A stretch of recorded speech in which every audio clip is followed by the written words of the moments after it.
ভয় দেয় আমার ছেলে, আমার জানি কি কইরা দিস আমার ছেলের, আমি নিজেই কইতে পারি না।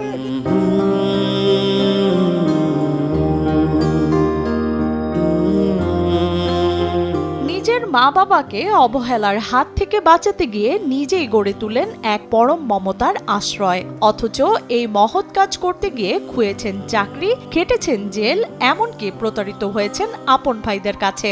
আমি এই বৃদ্ধাশ্রমটি পরিচালনা করতে যে আমার চাকরি হারিয়ে ফেলছি এবং ঢাকায় ধানমন্ডি লেকের পাড়ে বক্স নিয়ে যখন ভিক্ষা করে বৃদ্ধ মায়েদের খাওয়ানোর এটাই ছিল আমাদের একমাত্র শেষ সম্বল।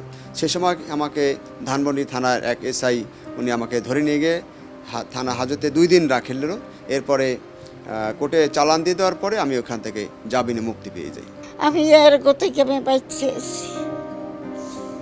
আমি কোনো কথা আর বলতে পারি।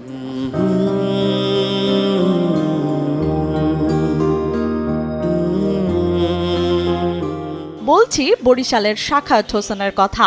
অভাব আর বাধা দমাতে পারেনি তাকে। এখন হাতে দান বাক্স নিয়ে রাজপথে ঘুরে বেড়ানো টাকায় তিনি জোগাড় করেন এসব বৃদ্ধের মুখের অন্ন। আমি 4 বছরে পড়ছে, আমার স্বামী অল্প বয়সে মারা গেছে, ছেলে মাদকাসক্ত হয়ে গেছে, খাওয়াই না লোকদের আমি গাইছি।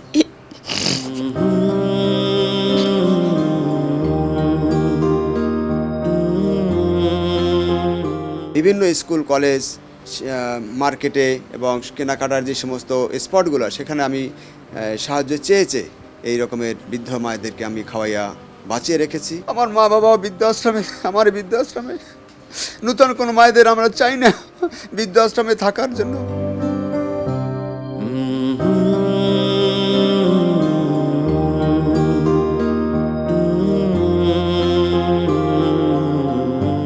নিজের নারী ছেঁড়া ধন যখন প্রতিষ্ঠিত হয়ে জন্মদাতা মা বাবাকে অবহেলায় ফেলে যায়, ঠিক তখনই সেই পর হয়ে যাওয়া বাবা মায়ের আপন সন্তান হয়ে দাঁড়ান সাখাওয়াত হোসেন। বিয়ে করিয়ে আমার খোঁজ খবর নেয় না, তারপর আমার মারছে ও ছেলে, বোর কথা মতন ছেলে মারছে ও।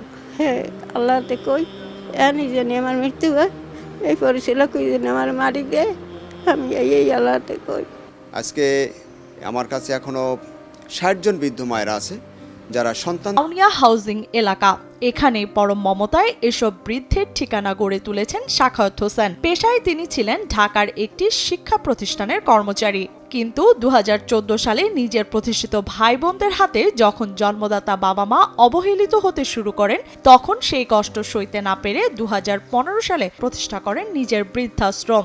বর্তমানে প্রায় 250-র বেশি বৃদ্ধ আশ্রয় নিয়েছেন এখানে। এই প্রতিষ্ঠানটি মূলত আমার মা এবং বাবার দুঃখ দুর্দশা নিয়েই করা। আমার বড় 3 ভাই আছে, তাদের দ্বারাই নির্যাতিত ছিল আমার মা বাবা।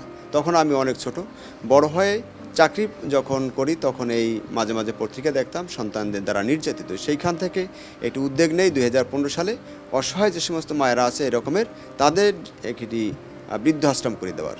1 বছর 3 মাস আমি থাকি, আমার ভাইয়ের ছেলে, আমার ভাইজি, আমার ভাই এইখানে আমার সময় এই বৃদ্ধাশ্রমের খরচ মেটাতে 6 মাস লুকিয়ে ঢাকায় ডাব বিক্রি করেছেন সাখাওয়াত।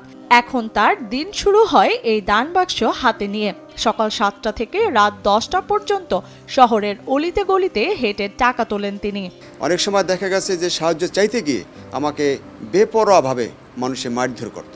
এখনও বিভিন্ন জায়গায় নানান রকমের সম্মুখীন হতে হয়।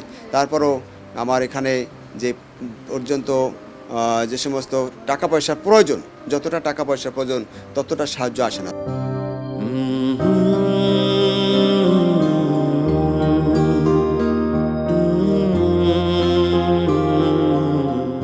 সাখাওয়াতের এই আত্মত্যাগ এখন বরিশালের মানুষের মুখে মুখে। স্থানীয় বাজারের সবজি বিক্রেতা থেকে শুরু করে পরিবেশবাদী সংগঠন সবাই এখন তার পাশে দাঁড়ানোর চেষ্টা করেন, তবে তার সীমাবদ্ধতা অনেক। স্বামী নির্যাতন করতে, ছেলে বউরা কাজ করতাম না, ছেলের বউরা নির্যাতন করতে, ছেলে নির্যাতন করতে, তারপরে আমি অশান্তি ভোগ না করতে পেরে এই জায়গায় আসছি। বর্তমানে আমার এখানে বাড়ি ভাড়া আছে 5টি বিল্ডিং, কর্মী আছে 18 জন, তাদের বেতন দিতে হয় 1,54,000 টাকা। তারপরে ঔষধের খাতে প্রায় 1 লক্ষ টাকার উপরে, সহ মিলিয়ে 5 থেকে 6 লক্ষ টাকা আমার এখানে ব্যয় আছে। এদিকে শহরের হরিণাফুলিয়ায় নিজের 33% জমিতে বৃদ্ধাশ্রমের জন্য স্থায়ী ভবন ও কবরস্থানের কাজ শুরু করেছে প্রতিষ্ঠান পরিচালক সাখাওয়াত।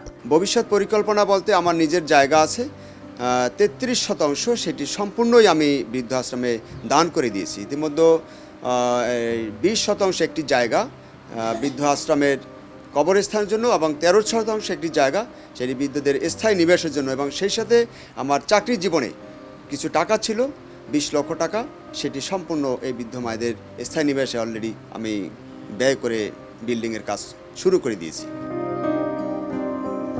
নিবন্ধিত এই বৃদ্ধাশ্রমটিতে জেলা প্রশাসনের পক্ষ থেকে আর্থিক সহায়তা দেওয়া হলেও তা পর্যাপ্ত নয়। তাই সমাজের বিত্তবানদের এগিয়ে আসার আহ্বান জানান জেলা সমাজসেবা কার্যালয়ের সহকারী পরিচালক সাজ্জাদ পারভেজ।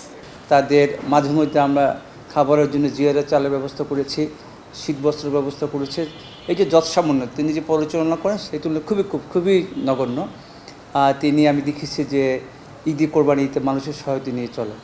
তা আমি অনুরোধ করব আমাদের যারা বিত্তবানরা আছেন তাদের বৃদ্ধাদের মায়েদের সেবায় এগিয়ে আসবে এবং তারাও যেন সহায়তা করে সেই প্রত্যাশাই করছি।